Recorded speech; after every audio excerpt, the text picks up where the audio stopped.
ফুটপাত আর নদীর তীর এখন আর সাধারণ মানুষের হাঁটার পথ নয়, দখল করেছে একটি প্রভাবশালী মহল। দীর্ঘদিন ধরে অস্থায়ী দোকানপাট বসিয়ে ব্যবসা চালানোর পর সম্প্রতি স্থায়ীভাবে ভবন নির্মাণ শুরু করেছে দখলদাররা। দীর্ঘ নদীর তীর ধরে চলছে অবৈধ এই কর্মযজ্ঞ।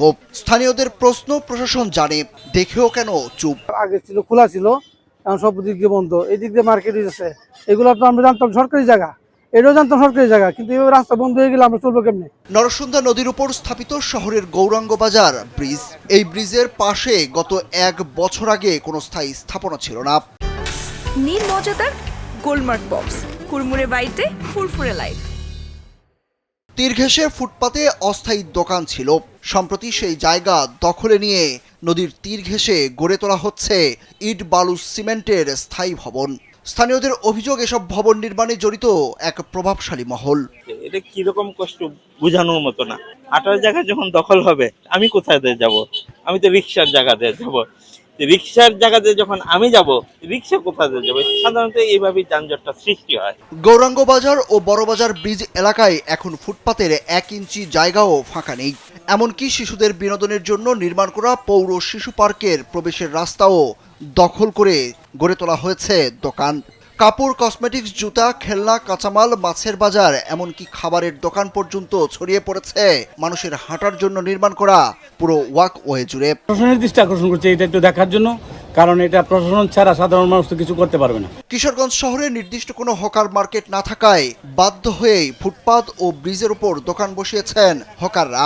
তবে মাসে নির্দিষ্ট টাকাও দিতে হয় তাদের। 5 বছর ধরে ব্যবসা করি, প্রতি বছর 40,000 50,000 টাকা করে অ্যাডভান্স 1 বছরের জন্য দিতে হয়, আবার রোজ 250 টাকা দিতেই হবে। চলাচলের বিঘ্ন ঘটাই আমরা, এই জন্য দুঃখিত আর কি। কিন্তু কি করব, সরকার যদি একটা যথাযথ ব্যবস্থা আমাদেরকে করে দিত। মূলত বড়বাজার কোনো স্থান নাই, এটা স্থান ফুটপাত, এর বড়বাজার স্থান, কোনো বড়বাজার কোনো মেন স্থান নাই।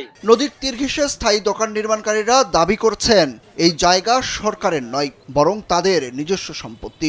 সিএস খতিয়ান অনুযায়ী জায়গাগুলো তাদের নামে আছে, তাই সেখানে দোকান বা ভবন নির্মাণে কোনো অবৈধতা নেই। তো আমাদের সিএস আর সবকিছুর দাগে এটা নদী না। আর নদী যদি হইতো তাহলে মামলা রায় পাইছে এরা, এবং এরা কিভাবে করে, তাহলে ওই পার দিয়েও কিভাবে করে? ওনারা যদি পাইয়া থাকে তাহলে আমরাও তো স্বাভাবিক। অবৈধ দখল ও স্থায়ী নির্মাণের বিরুদ্ধে শীঘ্রই উচ্ছেদ অভিযান পরিচালনা করা হবে বলে জানান জেলা প্রশাসনের এই কর্মকর্তা। কিশোরগঞ্জ শহরে যত্রতত্র পার্কিং, তারপর ফুটপাত দখল এবং গৌরাঙ্গ বাজারের উপরে যে ব্রিজ দখল, এগুলো কিন্তু আমাদের নজরে এসছে এবং এটা একটা আলোচিত বিষয়। এই বিষয় নিয়ে সকলের সমন্বিত উদ্যোগে আমরা কার্যক্রম হাতে নিয়েছি।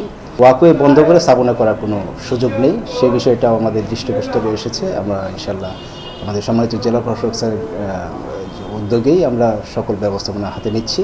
কিশোরগঞ্জ শহরকে বাঁচাতে হলে দখলদারদের উচ্ছেদ ও সুষ্ঠু নগর ব্যবস্থাপনা এখন সময়ের দাবি। প্রশাসনের প্রতিশ্রুতি দেওয়া উচ্ছেদ অভিযান বাস্তবায়ন না হলে শহরটি খুব শীঘ্রই হারাবে তার প্রাকৃতিক সৌন্দর্য ও চলাচলের স্বাভাবিক পরিবেশ। সুরুজ আহমেদ, কালবেলা।